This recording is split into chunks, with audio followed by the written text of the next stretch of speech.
우리 함께 인사 나누겠습니다. 사랑하고 축복합니다. 5월은 가정의 달입니다. 오늘 가정의 달 두 번째 주일인데, 원래 우리가 가정의 달을 드리면 첫 주는 어린이 주일, 두 번째 주일은 어버이 주일로 이렇게 드리죠. 오늘 이제 지난주에 어버이 주일과 함께 드렸지만은 어버이의 은혜에 감사하는 그런 마음으로 사시기를 부탁을 드리겠고요. 특별히 가정은 하나님이 세우신 기관 가운데에 가장 중요한 기관이죠. 우리가 가와만사성이라고 하는 말이 있습니다. 가정이 행복해야 모든 삶이 행복할 수 있다는 얘기죠. 가정은 어찌 보면 삶의 근간이고 기초라고 할 수 있어요. 하나님이 최초로 만든 기관, 그게 가정인데, 이 최초로 만든 이 기관의 가정을 하나님께서 세우셨는데, 그 가정의 시작이 아담과 하와로부터 시작된 것을 볼 수 있어요. 하나님이 아담을 이제 흙으로 빚어서 만드시고 난 다음에 아담 홀로 사는 것을 보시고 그것을 좋지 않게 생각하셨다 그랬어요. 그래서 하나님께서 아담이 잠든 그 틈을 이용해서 아담의 그 몸에서 갈비뼈를 취해서 그 갈비뼈를 통해서 여자를 만들죠. 그 여자가 하와입니다. 그리고 그 하와를 이제 아담의 짝으로 맺어주지요. 이것이 최초의 가정의 기원입니다. 이제 이 아담과 하와는 이제 부부의 연을 맺으면서 살아가게 되어지는데, 오늘 성경에 우리가 그 에베소서 5장에 보면 가정의 원리를 가장 잘 설명하고 있는 말씀이에요. 특별히 이 가정의 근간이라고 하는 이 부부 관계, 남편과 아내의 관계를 가장 잘 설명하고 있어요. 오늘 우리가 에베소서 5장에 보면 남편과 아내의 역할이 분명하게 거기에 정해져 있죠. 아내는 남편에게 복종하라 이렇게 말하고 있어요.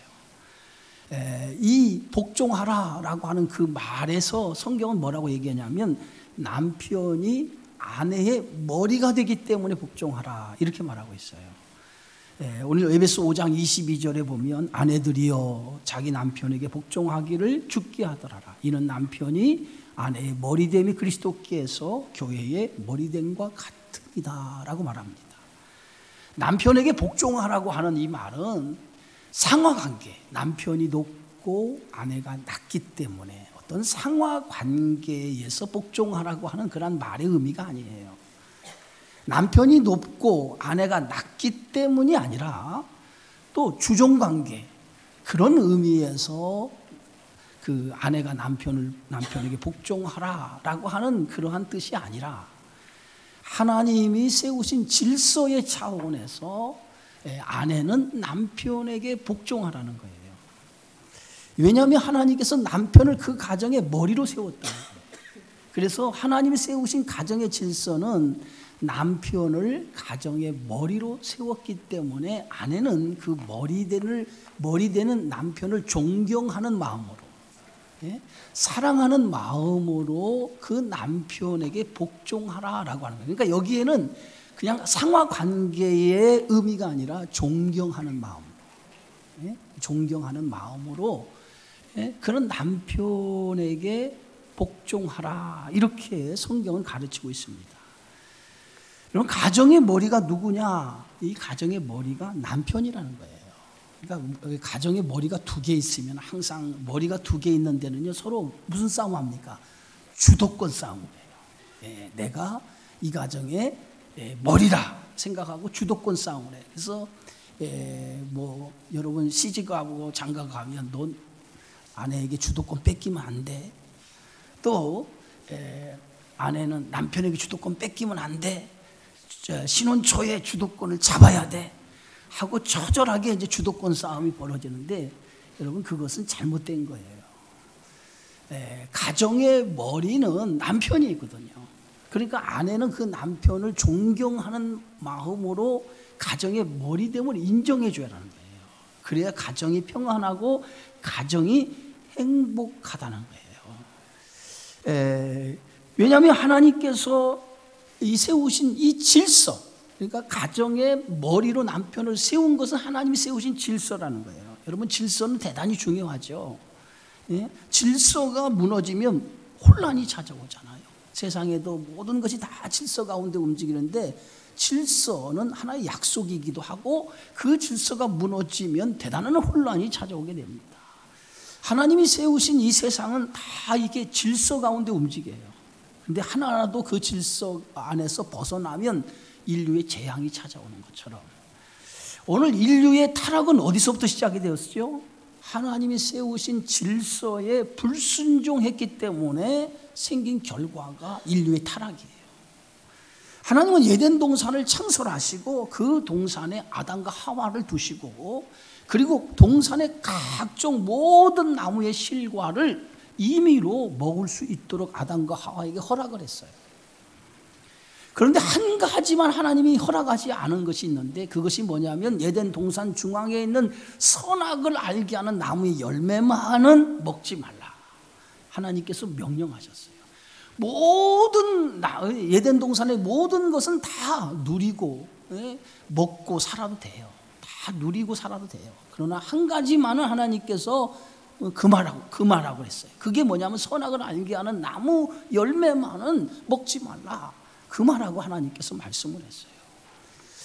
왜 그랬습니까? 선악을 알게 하는 나무는 어떤 의미가 있냐면 하나님의 질서라는 거예요.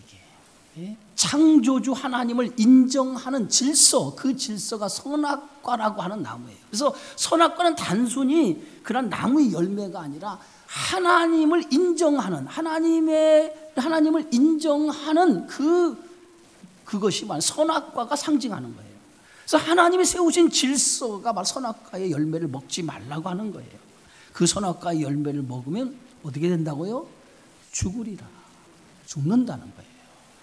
이것이 에덴 동산에서 하나님이 세우신 질서입니다. 각종 나무의 열매는 다 임의로 먹을 수 있어요. 그러나 선악과만은 먹지 말라.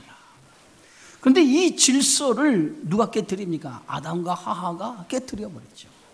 뱀의 간교한 유혹을 이기지 못하고 그만 이 선악을 알게 하는 열매를 먹지 말라고 하는 하나님의 말씀을 어기고 이 선악과를 먹어요. 결국은 이 선악과를 먹음으로 인해서 하나님이 세우신 질서가 무너져 버린 거예요. 그 무너진 질서, 그 질서의 결과, 질서를 무너뜨린 그 결과는 에덴 동산의 추방으로 나타나죠. 그래서 인간은 하나님이 세우신 질서가 무너뜨리는 그 순간부터 인간의 불행이 찾아온 거예요. 그래서 그 불행의 결과가 뭡니까? 결국 에덴 동산에서 추방을 당하고 인간은 그때부터 뭐예요? 죽음이라고 하는 그런 죄의 결과를 얻게 되어졌던 것을 봅니다. 이처럼 하나님이 세우신 질서는 대단히 중요합니다. 그런데 그 질서 가운데에 가정의 질서를 오늘 예배소서에서 우리에게 가르치고 있는데 남편은 아내는 남편에게 복종하라라고 하는 것이 하나님이 세우신 질서라는 거예요.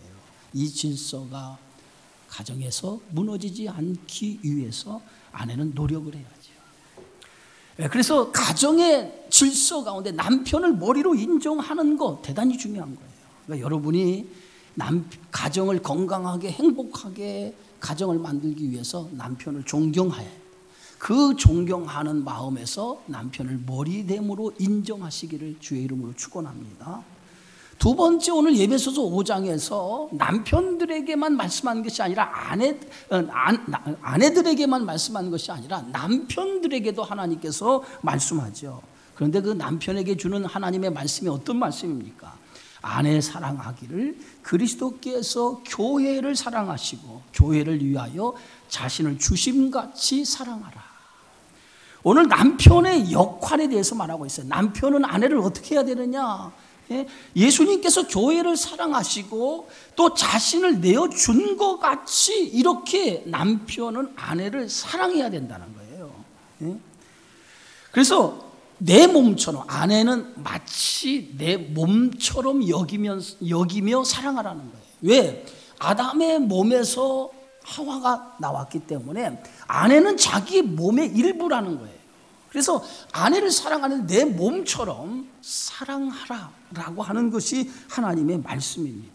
그래서 에베소 5장 28절에 보니까 이와 같이 남편도 자기 아내 사랑하기를 자기 자신과 같이 할지니, 자기 아내를 사랑하는 자는 누굴 사랑하는 겁니까? 자기를 사랑하는 것이라는 거예요. 그래서 아내를 사랑하는 것은 자기를 사랑하는 거라는 거예요. 아내를 미워하는 것은 누굴 미워합니까? 자기를 미워하는 것과 같다는 얘기예요. 그래서 부부간의 질서는 아내는 남편을 머리됨으로 인정하고 존경하는 것이고, 남편은 아내를 자신의 몸처럼 생각하고 아끼고 사랑하는 것이라는 거예요. 이게 하나님이 세우신 가정의 남편과 아내에게 주시는 질서를 가르치고 있어요. 자, 그런데 오늘날 이렇게 하나님이 가정의 질서를 세웠는데도 불구하고 이 가정의 질서가 무너져 내리고 있다는 거예요. 그게 오늘 가정의 위기죠. 통계에 의하면 대한민국의 이혼율이 OECD 국가 중에서 9위라고 합니다. 9위. 아시아 국가 중에서는 이혼율이 1위예요. 1위. 그러니까 대단히 이혼율이 크죠. 하루에 300쌍의 부부가 이혼을 한다고 합니다. 300쌍의 부부가. 이혼하는 부부의 연령층을 이렇게 살펴보면요, 2021년도 기준에 보면은 남자는 50.14세, 그리고 여자는 46.75세. 그러니까 보통 이혼율이 뭐예요? 50대, 40대 말에서 50대 이 초에 이혼율이 가장 많다는 거예요. 그래서 2010년도 앞으로 지금으로부터 한 10년 전에 비해 보면 아주 이혼율이 상당히 젊어졌네요. 젊은 사람의 이혼율이 더 많아졌다.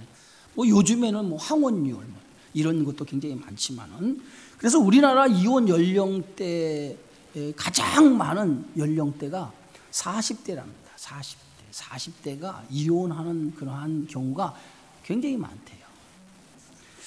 예전에는 이제 부부가 결혼을 하면 백년해로 죽을 때까지 한번 짝을 지으면 그냥 죽을 때까지 미우나 고우나 싫으나 뭐 이 죽을 때까지 사는 것이 뭐예요? 당연한 것으로 알고 있어요. 그죠? 결혼하면 그냥 죽을 때까지 사는 것이다라고 당연한 것으로 알고 있어요. 그런데 요즘 세대는 그렇지 않다는 거예요. 백년해로 이 옛말이라는 거예요. 죽을 때까지 사는 것이 아니라 맘 안 맞으면 그냥 헤어지는 거죠. 그래서 요즘에는 결혼을 안 하고 그냥 살아보다가 맞으면 결혼한다. 뭐 이런 것이 이제 서구의 그런 문화적인 그러한 배경이라고 합니다. 근데 부부가 이혼하는 사유를 이렇게 들여다보니까 가장 그 큰 이혼의 이유가 어디 있느냐? 어디 있다고 생각하십니까? 가장 큰 이혼의 사유는 첫 번째가 성격 차이라는 거예요. 성격 차이. 성격 차이가 가장 큰 이혼의 사유라고 합니다. 그러니까 성격이 대단히 중요하다는 거예요. 성격이 맞아야 되는데 이 성격 차이 때문에 그걸 이기지 못하고, 왜냐하면 각자 남녀가 살아오는 환경이 다 다르잖아요. 배경도 다르고 살아온 환경도 다 다른데 결혼해서 남녀가 살다 보니까 살아온 환경에서 나오는 성격이 다 다르거든요. 근데 그것을 좀 이겨나가야 되는데, 그것을 서로가 존중하면서 하나하나 그것을 맞춰서 가야 되는데 맞추지 못하고 그냥 성격을 차이 때문에 이혼하는 경우가 굉장히 많다는 거예요. 그래서 이혼의 사유의 첫 번째가 성격 차이입니다. 두 번째가 뭐냐면 경제적인 이유라는 거예요. 경제적인 이유가 이혼 사유의 두 번째 이유 중에 하나입니다. 그 밖에 여러 요인들이 있는데 그 밖에 요인들을 살펴보면 대화의 차이, 서로 부부가 대화가 안 된다는 거예요. 대화가 안 돼. 그래서 대화가 안 되기 때문에 결국은 그 대화 차이로 인해서 이혼하는 경우도 생긴다는 거예요. 여러분, 부부 싸움을 하게 되어질 때에 부부 싸움에서 가장 큰 문제 중 하나가 뭐냐라고 이제 설문해 보니까, 부부 싸움을 해서 그 부부 싸움에서 이혼으로 가는 그 경우를 살펴보니까 그 경우가 뭐냐면 제일 심각한 것이 상대방에 대한 비난, 경멸, 이런 언어 때문에 생겨진 것 때문에 이혼하는 경우가 굉장히 많다는 거예요. 말 때문에. 우리가 이제 부부가 살다 보면 부부싸움을 하잖아요. 근데 부부싸움 하다 보면 말이 심해질 때가 있어요. 그죠? 말이 심해질 때가 막 상대방의 인격을 모독하고 경멸하는 그러한 말들이 막 나올 때가 있어요. 근데 이거 굉장히 조심을 해야 돼요. 예? 함부로 말을 내뱉는 것은 그 사람에게 뭡니까? 상처를 주는 거거든요. 흠집을 내는 거거든요. 근데 부부간에서 절대 하지 말아야 될 것 가운데 하나가 상대방을 경멸하고 상처를 주는 말이에요. 근데 그 상처를 주는 말을 하면 그 말이 사람들의 그 상대방의 가슴에 상처가 남는 거예요. 우리가 어디 넘어지면 상처가 나는 것처럼 그 상처가 아물 때까지는 그냥 아뭅니까? 시간이 걸리잖아요. 시간이. 반드시 약을 발라줘야만이 상처가 나서 시간이 걸리는 것처럼 이 한 번 상처를 입은 것은 쉽게 그 상처가 낫지 않는다는 거예요. 시간이 지나는 거예요. 근데 그것도 시간이 지났는데 그냥 자연적으로 치유되는 게 아니라 뭔가 그 상처를 치유하는 약을 발라줘야죠. 근데 우리는 대부분 상처를 주고 나서 뭔가 약을 발라주고 상처를 낫도록 하는 치유의 일은 하지 않아요. 그냥 상처를 주는 것으로 끝나버리고 말죠. 그러니까 우리가 어린이집에 아이들을 보내잖아요. 그럼 아이들을 보내면 아이들에게 반드시 이렇게 얘기합니다. 애하고 싸우잖아요. 그럼 싸웠으면 반드시 아이들에게 화해를 종용을 해요. 화해를 종용을 해요. 예, 너 쟤하고 싸웠지? 그러니까 뭐 때문에 싸웠어? 얘가 뭐 자기를 먼저 시비를 걸어서 잘못했기 때문에 싸운 겁니다. 그러지만은 반드시 선생님들은 그 둘에게 서로 사과하라고 해요. 양쪽을 다 너 나한테 이랬으니까 잘못했지? 너는 또 이것 때문에 애를 이렇게 했으니까 잘못했지? 하고 서로에게 뭐냐면 잘못했다라고 사과를 하도록 해요. 그래서 아이들은요, 이 어린이집에 보내면 어린이집에서 서로가 이렇게 잘못을 하면 서로가 아이들에게 자신의 잘못을 시인하고 잘못했다고 사과를 합니다. 근데 요즘에 아이들이 얼마나 영특한지요. 어린이집에 가면 다 그렇게 하잖아요. 근데 부모가 자기에게 막 무슨 말을 하고 혼내잖아요. 그러면 요즘에는 아이는 그렇게 얘기해요. 엄마도 나한테 잘못한 거 있지.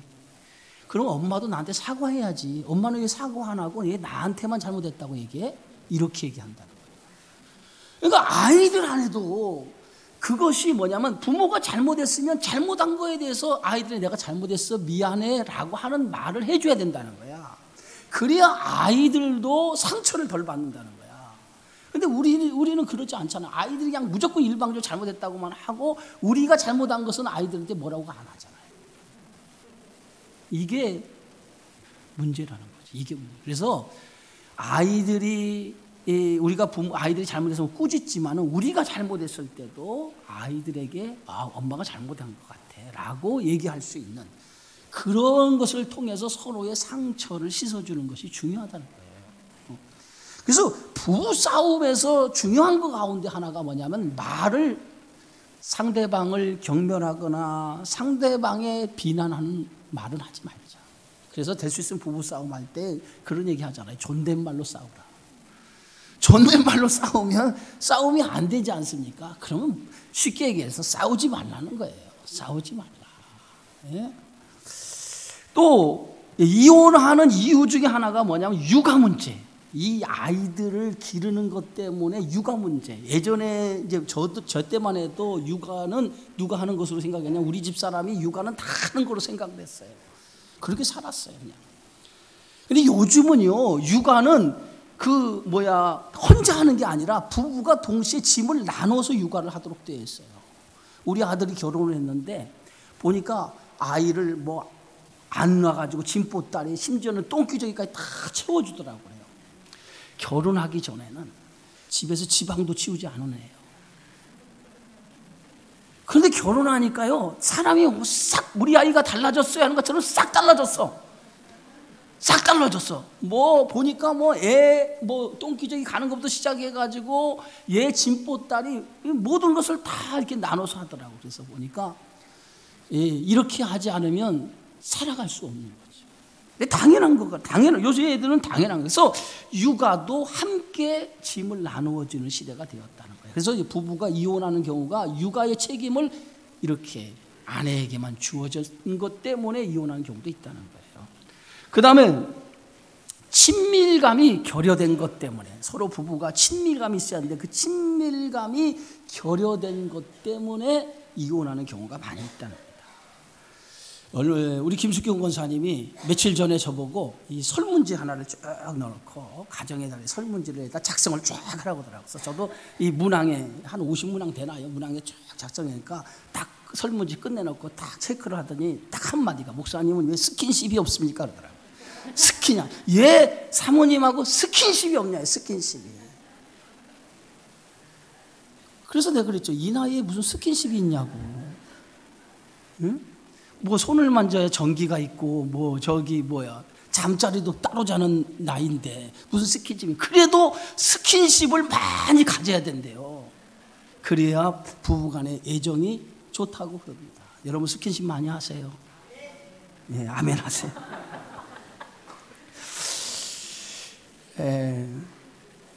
여러분, 이처럼 부부가 이게 이혼하는 이유들을 가만히 보면 그 이유에는 분명한 이유가 있는 거예요.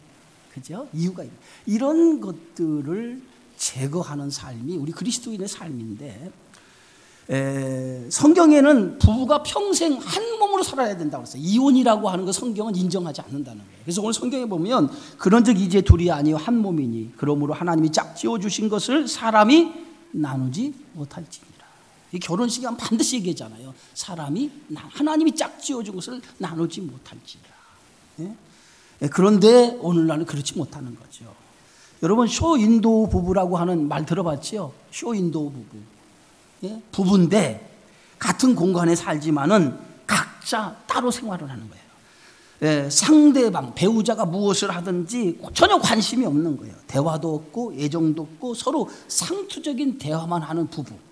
그게 쇼인도 부부라는 거예요. 그런데 상당수 많은 부부가 이렇게 살아간다고 하는 것이 문제인 거예요.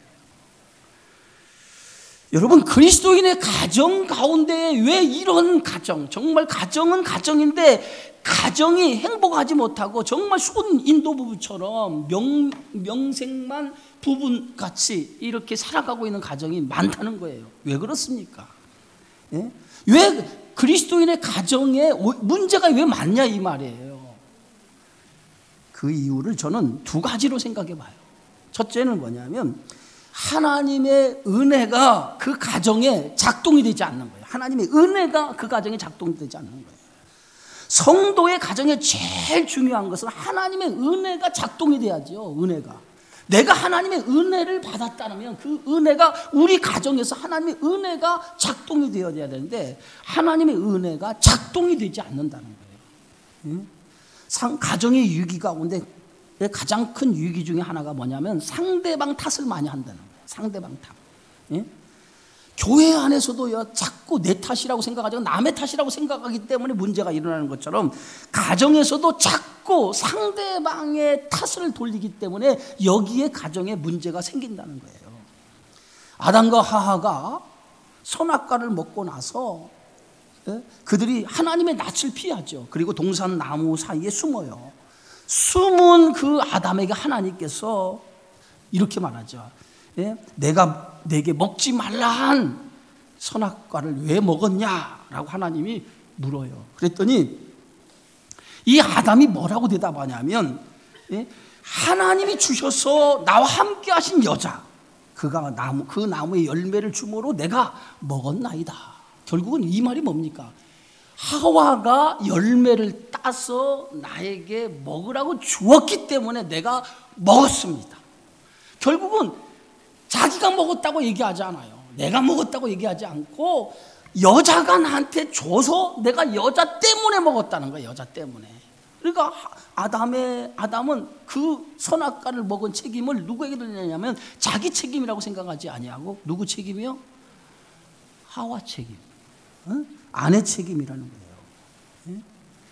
부부간의 불화의 시작은 뭔지 아십니까? 언제나 당신 탓이야. 당신 탓이야. 당신이 먼저 그랬으니까 그런 거지. 당신 탓이야. 남 탓으로 돌리는 것 때문에 시작하는 거예요. 예? 상대방을 탓하는 것은요, 이거 신앙의 정신이 아니에요. 이게 믿음이 아닙니다. 남을 탓하기 전에 내 문제라고 생각해야 돼요. 우리는 아내의 문제, 남편의 문제가 내 문제라고 생각을 해야지. 남을 탓하기 전에 꼭 내 탓이 아니라 남의 문제라고 생각하면 이게 가정의 불화의 시작이란 말이에요. 여러분, 십자가 정신이 뭐예요? 십자가 정신은 모든 짐을 대신 짊어지는 거예요. 그죠? 허물과 죄를 다 예수님이 짊어진 것처럼 우리가 십자가 정신, 하나님의 은혜는 십자가 정신에서 나오는 거 아니에요? 그러면 모든 허물과 이 모든 것을 내가 다 짊어지려고 하는 마음을 가져야 돼요. 상대방을 탓하기 전에. 예수님이 십자가를 질 때에 예수님이 죄가 없으셨어요. 그죠? 그래서 오늘 법정에 가서 예수님이 무죄함을 다 드러났어요. 근데 예수님 무지함이 드러나면서도 한 번도 자신의 무지하다라고 하는 것이 드러남에도 예수님은 그거에 대해서 말하지 않았어요. 끝까지 예수님은 침묵으로 일관하고 마지막 십자가 언도를 당할 때도 끝까지 침묵하셨어요. 예수님은 억울하지 않겠습니까? 예수님도 굉장히 억울했을 거예요. 죄 없었는데 억울하게 십자가 처형을 받는 것이 얼마나 억울했겠습니까? 근데 예수님은 그 억울함에도 불구하고 그 모든 것을 다 자기의 몸으로 감내했단 말이에요. 왜 그랬습니까? 그 길이 평화를 이루는 일, 화평을 이루는 일이기 때문에 예수님은 그 모든 억울함에도 모든 것을 참고 자기 몸으로 받아들인 거예요. 그래서 성경은 이렇게 얘기합니다. 에베소 2장 14절에 보니까 그는 우리의 화평이신지라 둘로 하나를 만드사 원수된 것 그 중간에 막힌 담을 자기 육체로 허시고. 결국 예수님이 이렇게 모든 것을 자기 몸으로 감내한 것은 화평을 이루기 위해서라는 거예요. 화평. 하나님과 우리 사이에 죄가 가로막혔는데 그 죄 때문에 하나님 앞에 갈 수 없는 우리를 하나님에 갈 수 있는 길을 열기 위해서, 만들기 위해서는 예수님이 모든 억울함을 자기가 직접 짊어지지 않고서는 하나님의 앞에 나갈 수 있는 길이 없기 때문에 스스로 그 막힌 담을 헐기 위해서 예수님은 십자가를 졌다는 거예요. 그 억울함을 무릅쓰고도 모든 것을 감내하면서 그 십자가를 받아들였다는 거예요. 그 결과 뭐예요? 화평을 이뤘다는 거예요. 화평이 뭡니까? 평화를 이룬 거예요. 평화를 이룬 거예요. 여러분, 남편이 남편으로서 모든 것을 감내할 때에 가정의 평화가 이루어지는 거예요. 아내가 아내로서 억울함이 있지만 그것을 감내할 때 가정에 뭐가 이루어져요? 평화가 이루어지는 거예요. 그래서 서로 자기 남 탓으로 돌리지 말고 감내해야 돼요.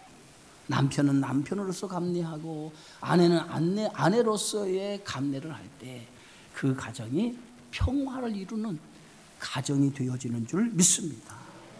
우리는 하나님 앞에서 받을 수 없는 사랑을 받았죠. 그것을 뭐라고 하냐면 이 은혜라고 해요. 은혜. 받을 수 없는 것을 받은 그것을 은혜라고, 값없이 거저 받은 것, 그게 은혜라고 하지 않습니까? 그 은혜 때문에 우리가 하나님의 자녀가 되었어요. 하나님의 은혜를 받았으면 그 은혜가 받은 것으로 끝나면 안 되잖아요. 그 은혜를 받았으면 내가 그 은혜를 받은 것을 흘러내려 보내야죠. 어떤 사람이 어떤 종이 주인에게 10,000달란트의 빚을 줬어요. 10,000달란트의 빚을. 근데 그 10,000달란트의 빚이라고 하는 것은 10,000달란트라고 하는 것은 어마어마한 돈이에요. 그 얘기는 뭐냐면 성경의 말씀 가운데 그 10,000달러의 빚은 갚을 수 없는 빚이라는 거예요. 도저히 그 사람의 힘으로는 갚을 수 없는 빚을 진 거예요. 그러니까 그 종이 10,000달란트의 빚을 진 거예요. 그 주인이에게 가서 왜 빚을 안 갚냐니까 저는 도저히 갚을 수 없는데 은혜를 좀 주십시오. 그러니까 그 주인이 그 종에게 은혜를 베풀었어요. 10,000달란트의 빚을 탕감해 줬어요. 갚을 수 없는 빚을 탕감해 줘서 얼마나 큰 은혜를 받았어요. 그래서 탕감을 받고 주인의 집에서 나오는데 자기한테 100데나리온 해봤자 얼마 되지 않는 금액이에요. 얼마든지 갚을 수 있는 작은 금액이에요. 그런데 100데나리온 자기한테 빚을 진 사람이 이게 빚을 갚지 않는다고 왜 빚을 갚지 않냐고 그 사람을 추궁하면서 그 사람을 옥에 가둬버렸어요.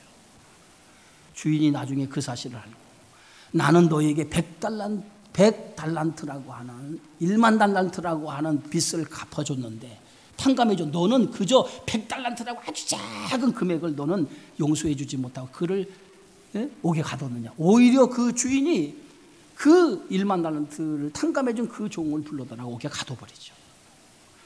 받은 은혜가 있는데 받은 은혜를 흘러보내지 않은 것 때문에 그 주인이 그 종에게 옥에 가둔 거예요. 우리는 하나님 앞에 얼마나 많은 은혜를 받았습니까? 여러분, 우리가 하나님 앞에 씻을 수 없는 죄를 지은 사람들이에요. 그런데 그 죄를 하나님은 다 묻지도 않고 따지지도 않고 십자가에서 다 용서해 주었어요. 아멘이십니까? 다 용서해 줬어요. 그렇다고 하면 내 남편의 허물, 내 아내의 허물, 잘못, 그것까지도 우리가 좀 용서하고 사랑할 줄 아는, 이해할 줄 아는, 받아줄 줄 아는 그러한 마음이 우리에게 있어야 되지 않습니까? 남의 잘못을 탓이라고 돌리지 말고 그것을 십자가의 정신으로 받아줄 줄 아는 성도가 될 때 그 가정이 행복한 가정, 건강한 가정이 되어지는 거예요. 그래서 십자가의 은혜는 뭐냐? 덮어주는 거예요. 남의 잘못과 남의 허물을 덮어주는 거예요. 덮어주고 사랑으로 감싸주는 거, 그것이 십자가의 사랑인 줄 믿으시기 바랍니다. 그래서 신앙은 형식이 아니에요. 형식이. 신앙은 삶입니다. 삶 속에서 그리스도의 은혜가 실현돼야 돼요. 그래서 하나님의 은혜가 작동되는 가정이 돼야 될 때 그 가정이 정말 행복한 가정이 되어지는 줄 믿습니다. 교회에서는 여러분 목사님이고, 교회에서는 장로님이고, 교회에서는 권사님이고 집사님인데 가정만 가면 악마야, 악마. 마귀란 말이야, 마귀. 정말 그런 가정이 있어요. 목사님들 중에도 있고요, 장로님들 중에도 있고요, 권사님도 있어요. 교회만 가면 마귀예요, 악마예요. 우리 교회는 없는 줄 믿습니다. 아멘 소리가 작은 거 보니까 있는 것 같은데.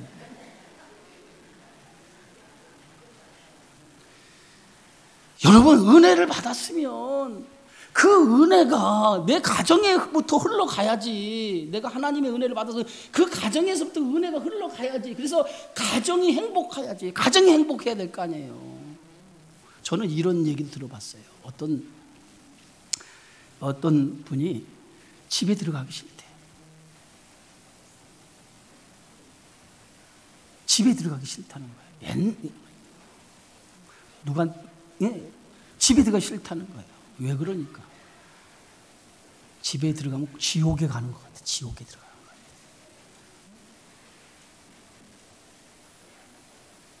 그런 가정 되면 되겠어요? 집에 가고 싶어야지. 빨리 들어가서 집에서 아내와 함께, 자식과 함께 있고 싶어야지. 집에 들어가고 싶지 않은 가정이 되면 이게 되겠냐 이거예요.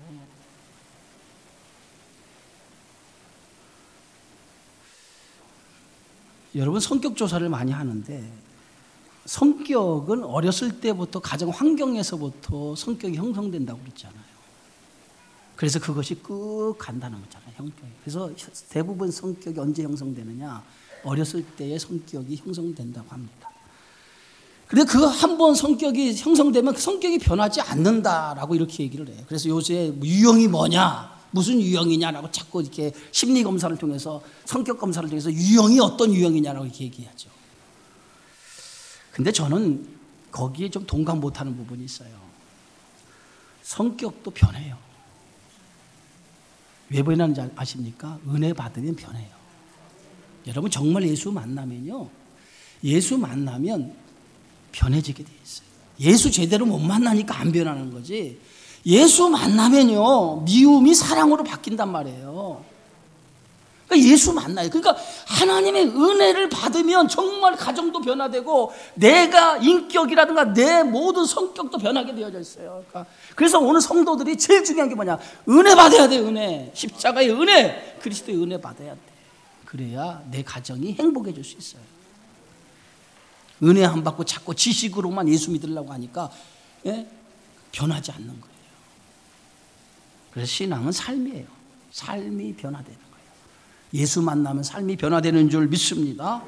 그래서 고린도전서 13장에 보면 사랑의 정의를 이렇게 얘기해요. 사랑은 오래 참고, 사랑은 온유하며, 시기하지 아니하며, 사랑은 자랑하지 아니하며, 교만하지 아니하며, 무례히 행하지 아니하며, 자기의 유익을 구하지 아니하며, 성내지 아니하며, 악한 것을 생각하지 아니하며, 불의를 기뻐하지 아니하며, 진리와 함께 기뻐하고, 모든 것을 참으며, 모든 것을 믿으며, 모든 것을 바라며, 모든 것을 견디느니라.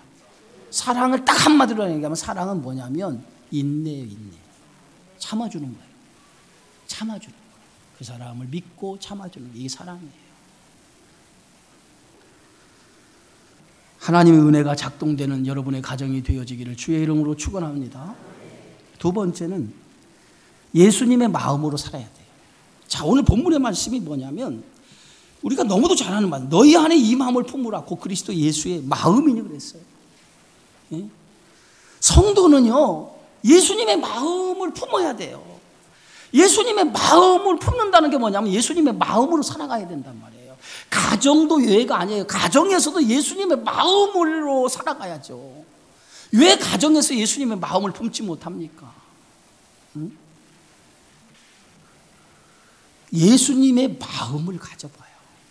그 예수님의 마음으로 상대방을 바라보고 상대방을 이해하려고 생각해 보세요. 그것이 그리스도인이란 말이에요. 오늘 성경 말씀에 이렇게 말하잖아요. 그는 근본 하나님의 본체시나 하나님과 동등됨을 취할 것으로 여기지 아니하시고 오히려 자기를 비워 종의 형체를 가지사 사람들과 같이 되셨고 사람의 모양으로 나타나서 자기를 낮추시고 죽기까지 복종하셨으니 그 십자가에 죽으심이라. 예수님은요 하나님의 본체인데 스스로 자기를 비워 종의 형체를 가졌다는 거예요. 종의 형체가 뭔가 낮아질 대로 낮은 모습을 가졌다는 거예요. 하나님이면서 종의 형체 스스로 자기 자신을 낮췄다는 거예요. 낮췄다는 거예요. 낮아지는 마음이 있어야죠. 서로가 높아지는 마음보다도 서로가 낮아지는 마음을 가져야 해요. 낮아지는 마음. 그래서 신앙은 뭐냐? 신앙은 죽는 거예요. 한번 따라해 봅시다. 신앙은 죽는 것이다. 내가 죽어야 가정이 사는 거예요. 죽어야 돼요. 죽어야 돼요. 교회 안에서도 죽어야 되지만은 가정에서도 죽어야 돼. 죽어야 돼. 한번 옆 사람과 한번 인사하세요. 죽읍시다.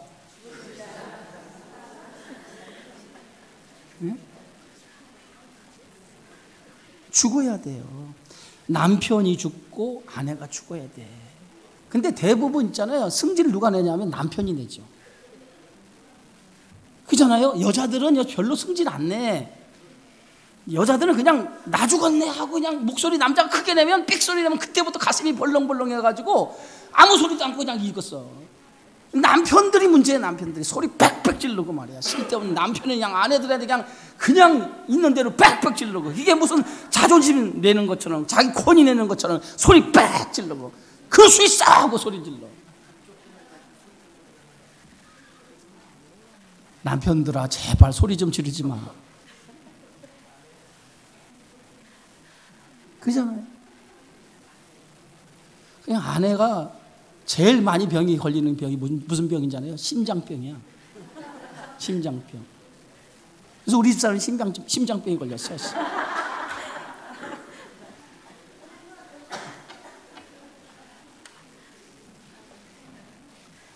죽어야 돼. 좀 죽읍시다. 좀 여러분 좀 죽어요. 교회 안에서 아내에게 큰 소리 좀 치지 마. 좀 제발 아내에게 큰 소리 치지 마.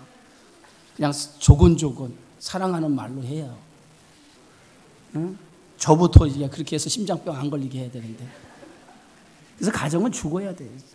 남편도 죽고 아내도 죽어야 되죠. 여러분 부활은 죽어야 부활이 일어나는 거예요. 그잖아요. 십자가 없이 어떻게 부활이 일어납니까? 십자가를 통과해야 부활이 일어나는 거잖아요. 그래서 십자가는 용서와 사랑이 실천하는 장소. 그게 십자가예요. 이것이 뭐냐? 가정에서부터 시작돼야 돼요. 저는 이제 올 가정의 달을 맞이해서 여러분의 가정이 정말 십자가의 사랑이 실천되는 가정 되기 바랍니다. 다 용서하고 사랑하고 이해하고. 그래서 남편이 죽으면 가정이 살아. 한번 따라합시다. 남편이 죽으면 가정이 산다. 제가 볼 때는 여자들은 별로 문제가 없어. 남편이 문제야. 내가 볼 때는 남편이 문제야. 무슨 얘기 알겠죠?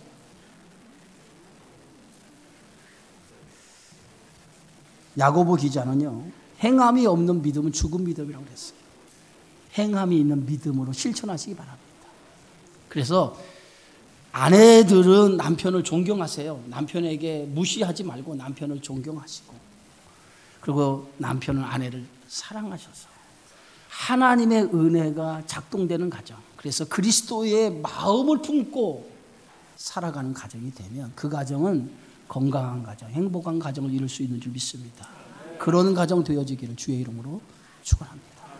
기도합니다. 주의 은혜 고맙습니다. 오늘 이 가정의 달을 맞이하여서 우리 가정들이 하나님 앞에서 복되고 행복한 가정이 되어야 되는데, 이것을 이루기 위해서는 에베소서에 있는 가정의 원리 질서를 잘 깨닫고 정말 하나님의 은혜가 작동되는 가정, 그리스도의 마음을 품고 그 마음을 가지고 살아가는 가정이 될 때에 건강하고 행복한 가정이 될 수 있는 줄 믿습니다. 그런 가정을 만드는 일에 우리 모두가 하나가 되게 하시고, 그래서 우리 주님의 교회에 속한 모든 가정들이 행복한 가정이 되게 하여 주옵소서. 예수님의 이름으로 기도하옵나이다. 아멘.